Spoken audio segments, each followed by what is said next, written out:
there is a basic prosperity principle here, and that is to commit to financial education. Now, as a household CFO, the number one thing that's going to trip you up is something that sounds good, but isn't. Something that sounds good, but isn't. Okay? And so Socrates made this observation. He says, whenever, therefore, people are deceived and form opinions wide of the truth, it is clear that the error has slid into their minds through the medium of certain resemblances to that truth. Now, every single day, we get all kinds of information that say, well, that sounds pretty good, that sounds pretty reasonable, that sounds pretty good. And it's only a kernel of truth, isn't it? But upon further exploration, we kind of look at it and say, well, this really isn't what I thought it was. You ever have that experience? Exactly. Okay. So, as a household CFO, you have the critical responsibility of being able to separate fact from fiction. That's a pretty high-level responsibility too, right? Because you can only act in the best interest of someone else financially if you're operating with correct information. So I want to share with you some of the things that are going on in the matrix that you're dealing with, whether you know it or not. So the first thing I want to cover with you is a term called perception management. Now, how many of you have heard of this term before? Okay, some of you have. All right, good. I was reading a book. I like David Baldacci as an author, one of the crime writers, mystery guys, you know, he's awesome. And there's a book called The Whole Truth, and essentially the plot of the book is that you got this guy named Creel who's an arms dealer, and he's trying to incite a war between, I think, Russia and the U.S., and he's basically having trouble getting it started because he can, of course, supply arms to both sides. And by having all this trouble, he called his Madison Avenue guy and said, hey, man, we got a perception management problem. I read that and said, what? Is that real? So I Googled it. Google it. Perception management. It is real. And I went to further explore because I'm the curious type. And there is a term originated by the U.S. military, which probably gives you some insight into its intent. The Department of Defense gives this definition. I actually got this from Wikipedia. It's a kind of a combination of definitions. But Department of Defense Dictionary of Military and Associated Terms, joint publication, 1-02, 12 April 2001. Actions, those are things that are done to convey and or deny selected information. Now we're going to cover this clearly here. Actions, which are what? Things that are done. To convey, what does that mean? To further or deny, to say that's not true or that don't have that, right? Selected information. Really? What does selected mean? Chosen for you. That's another way of chosen for you.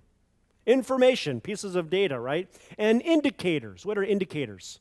Statistics, what people, general pictures you see, maybe on the media, something like that, right? Okay?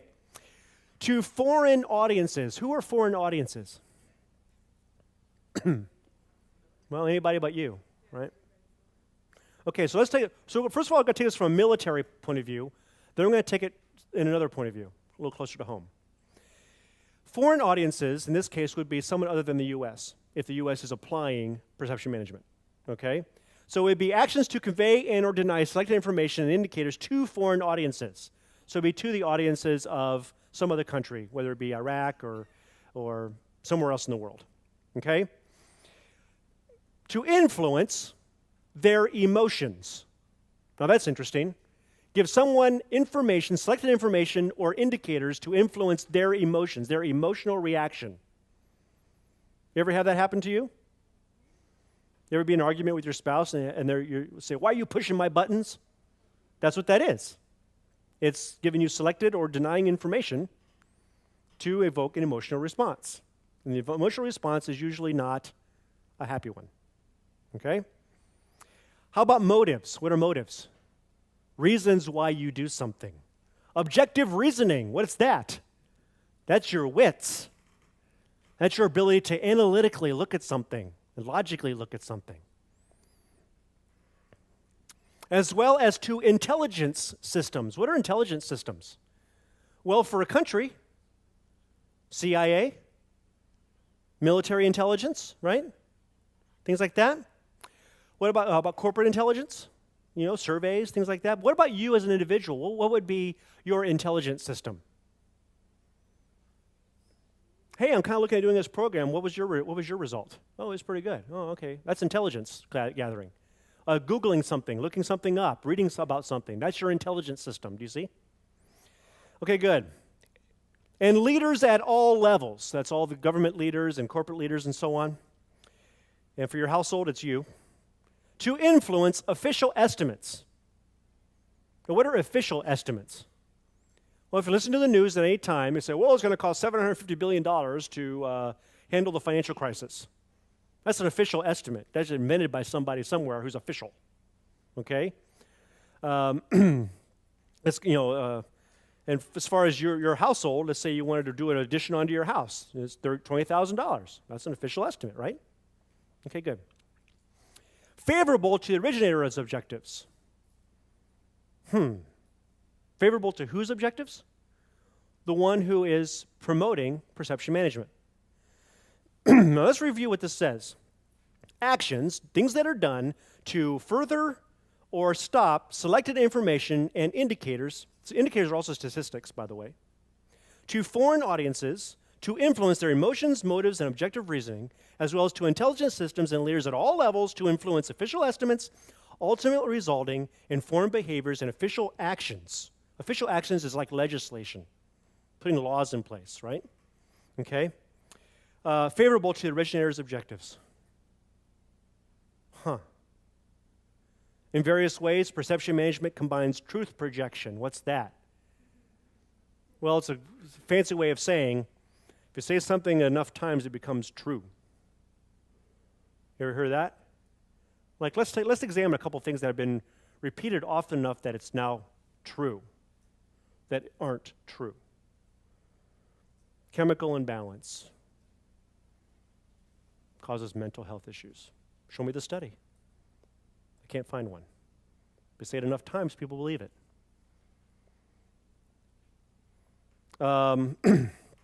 There's a law that says you must pay income tax. Show me the law. I've been looking for 25 years. I can't find it. I've asked the IRS several times to show it to me. They can't. Repeat enough times, it becomes true. A lot of things that we take for granted to be true aren't true. We just hear them enough that we just assume it's true without looking. And that's what perception management people want you to do. And when you start looking, you become conspiracy theorist. You become a problem, right? Just look in the news at people who are getting attacked. Pretty interesting. Have you ever noticed maybe a group getting attacked that upon your own research is doing the exact opposite of what they're being accused of doing? You ever had that experience too? Boy, I sure have. Okay? So, I want you to be very, very careful about taking information at face value, because perception management is the matrix. It is. Okay? Now, before you think I've gone off the deep end, so truth projection is repeating something enough times it becomes true. Operation security, what's that? There's a term in the military called OPSEC, Operation Security. It's need to know. Those who need to know. Top secret, it's email encryption, it's all this, Operation Security. We got information, we got to protect it from prying eyes. Cover and deception, that's what it says. Okay, you ever watch spy games or anything like that? Cover and deception. Psychological operations. What? Psychological operations. That's called PsyOps, by the way, in the military jargon. There's a whole subject on it. Psychological operations are simply this. In a very banal way of saying it, it's brainwashing. Now you know it, because you know something's wrong. You're top 1% of the population, you know this isn't right. But let's take a look at how this is applied. Perception management, from my understanding, has come about after the Vietnam War. Now why? Because how in the world can a country invade another one when the people at home are saying, no way, right? Now, I went to Kent State, all right? And I tell you, when I attended there, it was as alive. The situation that occurred in Kent State, was in 1974, is still as alive today as it was then. It's stuck in the memory of that college, okay? And if you have, and leaders at the time are going, we cannot put people's attention on outside the country when we have all this unrest inside. So we have to make it so everybody agrees it's okay to invade the country. Okay, so let's take a current example. Iraq. Why did we invade Iraq? Remember the Bush administration? Why do we invade Iraq? Because they have weapons of mass destruction. Everybody knows that's a bad thing. We can all agree that's a bad thing. So we go right ahead, invade Iraq. Oh gosh, we get there, there's no weapons of mass destruction. Gosh, who would have thought? But, well, we're already there. You know, job's done. Perception management from a military perspective. Now, how do we take a look at it from an economic perspective? And this is the more insidious one. Okay? From an economic perspective, foreign audiences. Who is the foreign audience to those that are not the vested interest?